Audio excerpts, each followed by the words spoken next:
کافر، پھولوں کی خوشبو بھی کافر، لفظوں کا جادو بھی کافر، یہ بھی کافر وہ بھی کافر، فیض بھی اور منٹو بھی کافر، نور جہاں کا گانا کافر، میکڈونلڈ کا کھانا کافر، برگر کافر، کوک بھی کافر، ہنسنا بدعت، جوک بھی کافر، طبلہ کافر، ڈھول بھی کافر، پیار بھرے دو بول بھی کافر، سر بھی کافر، تال بھی کافر، بھنگڑا عطن دھمال بھی کافر،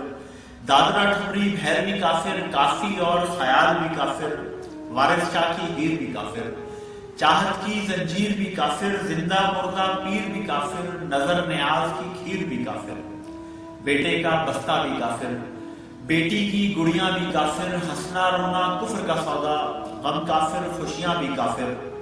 جینز بھی اور گٹار بھی کافر، ٹخنوں سے نیچی لٹکے تو اپنی یہ شلوار بھی کافر، فن بھی اور فنکار بھی کافر، جو میری دھمکی نہ چھاپیں وہ سارے اخبار بھی کافر، یونیورسٹی کے اندر کافر، ڈارون بھائی کا بندر کافر، فرائیڈ پڑھانے والے کافر، مارکس کے سب مت والے کافر، میلے ٹھیلے کفر کا دھندا، گانے باجے سارے بندہ، اور مندر میں تو بت ہوتا ہے، مسجد کا بھی حال برا ہے، کچھ مسجد کے باہر کافر، کچھ مسجد کے اندر کافر، مسلم ملک میں اکثر کافر، کافر کافر میں بھی کافر، کافر کافر تو بھی کافر۔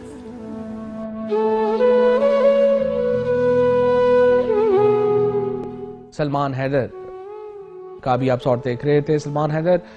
اکیلے نہیں ہیں جو اسلام آباد میں اغوا ہوئے ہیں۔ پچھلے ایک ہفتے سے کہا یہ جا رہا ہے کہ 3 لوگ، وقاص گورایا، عاصم سعید، سلمان حیدر اور احمد رضا، یہ 4 لوگ ہیں جو کہ پچھلے ایک ہفتے میں مسٹیریسلی اغوا ہو گئے ہیں۔ اور یہ جو لوگ ہیں یہ بنیادی طور کے اوپر بلاگر ہیں، یہ سوشل میڈیا کے اوپر بہت انڈیپینڈنٹلی جو ہے وہ اپنے خیالات کا اظہار کرتے تھے، کئیوں کے فیک نیمز تھے، اور لیکن جو ایشوز اٹھاتے تھے ان کا تعلق کئی حوالوں سے سینسٹیو تھا، کئی حوالوں سے اس کو سمجھا جائے کہ وہ حساس تھا تو غلط نہیں ہوگا۔ لیکن معاملہ یہ ہے کہ کوئی بھی سوسائٹی، کوئی بھی معاشرہ آگے بڑھ ہی نہیں سکتا اگر حساس سمجھنے والے معاملات کے اوپر گفتگو نہ ہو، کیونکہ سوسائٹی میں ہمیشہ معاملات ہوتے ہیں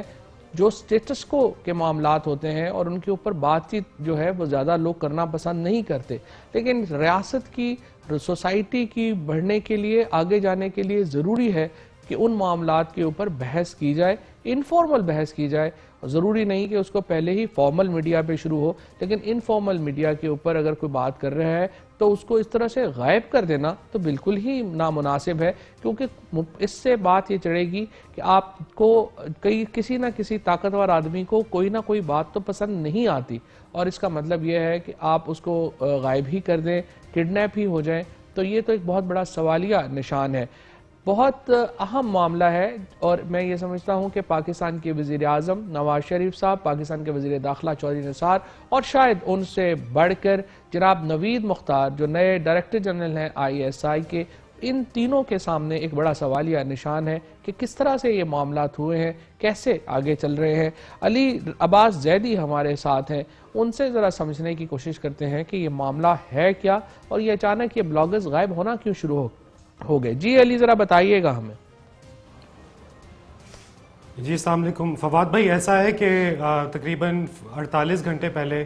خبر آنے لگی کہ کچھ دوست احباب جو کہ ترقی پسند خیالات رکھتے ہیں وہ ایک دم غائب ہونے لگ گئے ہیں۔ اچھا، یہ غائب ہونا بڑا انٹرسٹنگ ہے کیونکہ دس از اے کیس آف ابڈکشن، یہ مسنگ نہیں ہو رہے، باقاعدہ ان کو اغوا کیا جا رہا ہے۔ تو پہلے ایک شخص تھے وقاص احمد گورایا صاحب، وہ لاہور سے اٹھائے گئے، پھر عاصم سعید نامی ایک اور شخص ہیں جو کہ سوشل میڈیا ایکٹیوسٹ ہیں اور کچھ پیجز آن لائن چلاتے ہیں، وہ غائب ہو گئے۔ پھر ایک مشہور ادیب اور شاعر سلمان حیدر جو کہ پروفیسر بھی ہیں فاطمہ جناح یونیورسٹی میں، وہ غائب ہو گئے۔ اس کے بعد ایک اور لڑکا ننکانہ صاحب سے غائب ہوا۔ تو 48 گھنٹوں میں ایسا لگ رہا ہے کہ ہم نارتھ کوریا میں یا ایران میں یا سعودی عرب میں بیٹھے ہیں اور پاکستان میں فریڈم آف سپیچ نہیں ہے۔ اور بڑی ہی پریشان کن صورتحال ہے، کیونکہ جتنے بھی دوست احباب سوشل میڈیا میں لکھتے ہیں، پڑھتے ہیں، اپنے خیالات کا اظہار کرتے ہیں، وہ ایک خوف میں مبتلا ہیں۔ ابھی میں ادھر آنے سے پہلے کچھ دوست احباب جو کہ اتنے خوف میں مبتلا تھے کہ وہ ہائیڈنگ میں ہیں، they are not coming out, they have deactivated their Facebook and their Twitter, and there is this environment of fear. اور یہ خوف و ہراس ہے اور کچھ سمجھ نہیں آ رہی کیونکہ اگر سائبر کرائم لا بھی انیکٹ کیا گیا ہے دو ہی تو لوگ ہوں گے نا جن سے کوئی معلومات بھی مل سکتی ہے یا جو کچھ اس معاملے میں کچھ بتا بھی سکتے ہیں. ایک چودھری نثار صاحب ہیں جو پاکستان کے وزیر داخلہ ہیں اور پھر جنرل نوید مختار ہیں جو کہ ڈائریکٹر جنرل ہیں ISI کے. ان دونوں حضرات جو ہیں ان سے کسی نے رابطہ کیا, پوچھا؟ جی دیکھیں, چودھری نثار صاحب نے اور حکومت کی طرف سے ایک بیان تو آیا, ایک اعلامیہ کل آیا. چودھری نثار نے یہ کہا کہ جی سلمان حیدر کی ریکوری کے لیے کوشش کی جائے اور پولیس کو انسٹرکشن دی. دوسری طرف میں کہوں گا کہ پاکستان کے ریاستی ادارے اسپیشلی ISI کی طرف سے کوئی بیان نہیں آیا, اور خوف یہ ہے کہ کہیں ایسا نہ ہو کہ اس طرح کی ایجنسیز نے اٹھایا ہو جہاں پروٹوکول نہیں چلتی.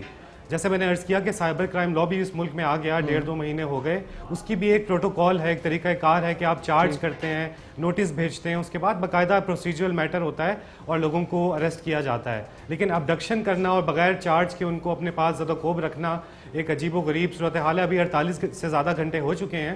تو یہی ریکویسٹ جاری ہے. پوری دنیا میں انٹرنیشنل ڈسٹریبیوٹ ہو رہی ہے پاکستان کی, لوگ بنگلہ دیش کے بلاگرز سے موازنہ کر رہے ہیں. مجھے خوف یہ ہے فواد بھائی کہ اگر علامہ اقبال زندہ ہوتے اور وہ شکوہ لکھ دیتے, یا فیض زندہ ہوتے جنہوں نے یہ کہا تھا کہ ہمت کفر ملے, جرت تحقیق ملے, کہیں وہ بھی ایلیگلی ابڈکٹ نہ ہو جاتے اس ملک میں اس صورتحال میں.